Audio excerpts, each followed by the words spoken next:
Vous écoutez Radio Air Libre 87.7 sous la fréquence modulée dans la région de Bruxelles-Capitale. Je commence par un sujet qui me semble particulièrement d'actualité, c'est celui de la grippe mexicaine. Et on peut s'interroger si cette grippe que l'on a appelée mexicaine, entre guillemets, n'est pas le résultat d'un effet boomerang, si je puis dire, puisque la véritable unification de la planète, la globalisation, en fait, ne remonte pas 20 ou 30 ans, comme on a tendance à le dire trop fréquemment, mais remonte en effet au XVIe siècle. Ceux qui ont unifié la planète, ce ne sont pas les hommes, ce sont les microbes et les virus. À partir de l'extrême fin du XVe siècle, et pendant les 100 ou 50 années qui suivent, les processus de pollution épidémique font un pas de géant. C'est désormais une grande partie du continent américain qui subit l'impact de l'unification. Les capacités dévastatrices de celle-ci se font désormais sentir sans commune mesure avec celles, pourtant déjà très intenses, qu'on avait notées en Europe. Au centre d'une méditation sur l'apocalypse américaine, il faut placer bien évidemment l'œuvre de Woodrow Borah. L'historien de Berkeley a en effet révisé, ou plutôt détruit les idées de Sudbury, qui se refusait à croire aux catastrophes de l'après-conquête en ce qui concerne le cas mexicain. Pour cette révision déchirante, les documents massifs les plus divers ont été utilisés par Borah. Sources pictographiques de l'époque de la Renaissance, qui proviennent des autochtones du Mexique, enquêtes et recensements espagnols, données du fisc qui, à l'aide de calculs assez simples relatifs à la charge d'impôt globale, à la taxation par famille et au nombre de personnes par ménage, permettent de reconstruire approximativement l'effectif humain à l'époque de telle ou telle ponction fiscale. Bien entendu, l'imprécision reste forte et les chiffres finaux en millions et en centaines de milliers d'âmes sont seulement, selon Borah, une devinette au point central d'une marge d'erreur probable. Cependant, par cette méthode, Borah et son équipe sont parvenus à obtenir des ordres de grandeur impressionnants pour le Mexique d'avant la conquête. Il est vrai que la culture du maïs permettait d'y entretenir, bien avant Cortés, le conquistador, une population considérable. Les signes de saturation malthusienne n'y manquaient pas. Du reste, on avait enregistré déjà quelques famines au cours du XVe siècle, et la persistance des sacrifices humains, après tout, pouvait être interprétée, pourquoi pas, comme le signe que la culture locale contenait divers éléments favorables à une limitation de l'effectif des sujets. Je rappelle ce que l'on entend par saturation malthusienne.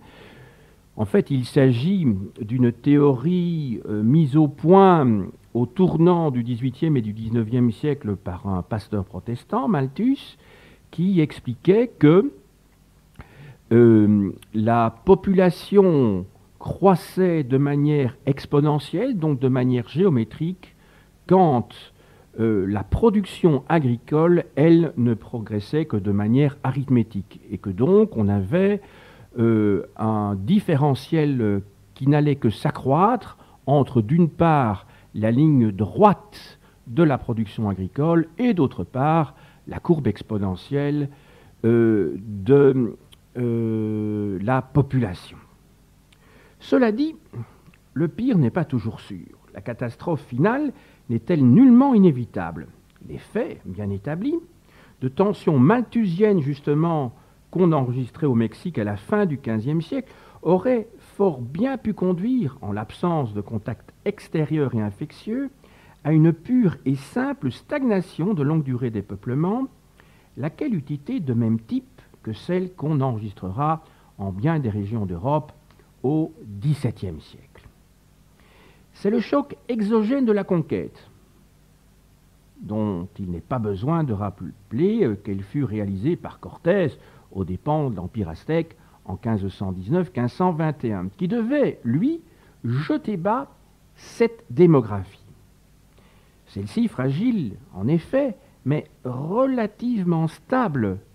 Si l'on était resté en un pur contexte endogène, à supposer qu'on ait pu maintenir celui-ci vierge de pollution extérieure. Dans un premier apprécis, Cook et Simpson ont proposé les chiffres suivants pour l'hémorragie postérieure à Cortés de la population du Mexique central. Et je vais prendre ici que 3 chiffres à titre d'exemple. 1519, 11 millions d'habitants. 1597, 2,5 millions d'habitants. Vers 1650, 1,5 million d'habitants. Et en 1793, 3,7 millions. Alors ces nombres, qui sont déjà étonnamment hauts vers l'amont chronologique, et terriblement déprimés vers l'aval, donc en 1650, évoquent mieux qu'un long discours l'impact des raids espagnols et de la prise de possession qu'ils rendirent possible. Les recherches suivantes qu'a menées Audrey Borra dans les prolongements de son premier livre aboutissent à renforcer encore vers le haut et vers le bas, si l'on peut dire, cette impression d'écroulement. Une étude serrée de la Summa de Visitas, compilée en 1547, permet à l'historien américain de réviser en hausse les chiffres mexicains relatifs à la première moitié du XVIe siècle. Ceux-ci, continués par ceux des décennies suivantes, devraient désormais se lire comme suit. Je prends à nouveau 3 moments clés.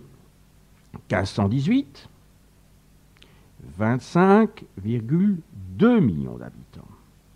1548, 7,4 millions d'habitants. Et 1608, 1 million 100 millions d'habitants. 100 000 habitants, excusez-moi. Un tel tableau évoque, entre 1518 et 1608, la mise en place persistante d'un taux de décroissance démographique. Celui-ci se situe entre 3 et 6% par an. Calculés sur une base locale, les taux en question sont spécialement atroces dans les basses régions côtières du Mexique central, plus exposées aux maladies au contact. Ils sont moins élevés sur le plateau mexicain lui-même, celui-ci relativement sain par comparaison, et parfois moins contaminé que ne l'est le pays d'en bas.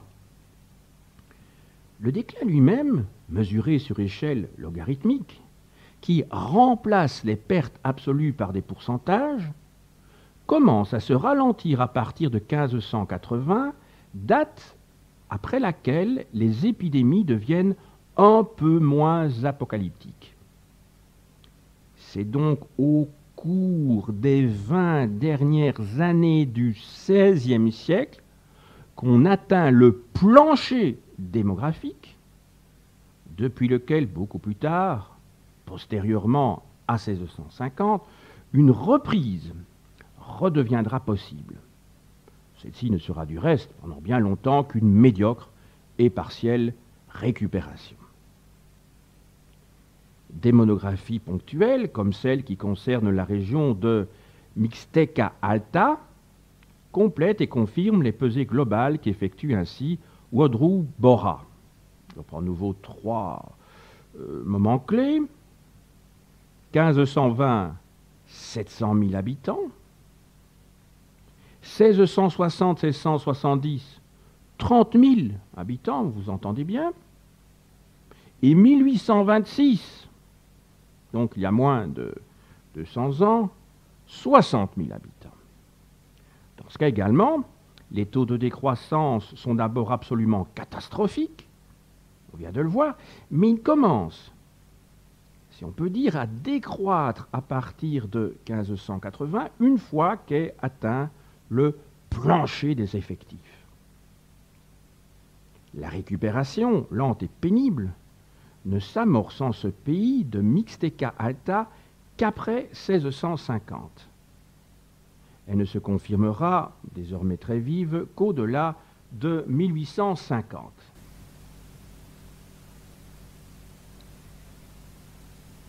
Cette méditation sur le nombre s'accompagne chez Borra de la mise en œuvre de toute une série d'indices complémentaires soigneusement étudiés pour la période de 1520-1650. L'historien de Berkeley souligne d'abord un vif contraste. La démographie indienne s'écroule, mais le peuplement des Blancs, lui, est mieux immunisé ou protégé contre les épidémies et fléaux divers qu'il se charge pourtant de répandre. Dès 1570, il y a 60 000 Blancs au Mexique central. Il y en aura 125 000 en 1646, 565 000 en 1742 et 784 000 en 1772. En même temps, la destruction de la masse indienne s'accompagne d'une crise du ravitaillement que fournissaient normalement les dominés à peau colorée pour l'usage des dominants à peau blanche. À la fin du XVIe siècle, les livraisons de dindons et de poules diminuent et le produit des dîmes en grains tombe. On doit créer des latifundia, donc des grands domaines, dirigés par les colonisateurs pour pallier les carences toujours plus graves de l'agriculture indigène qui dépérit finalement par manque de bras. Alors, mince consolation, au fur et à mesure que l'homme amérindien se raréfie, le bœuf et le mouton, par millions de têtes, prennent sa place.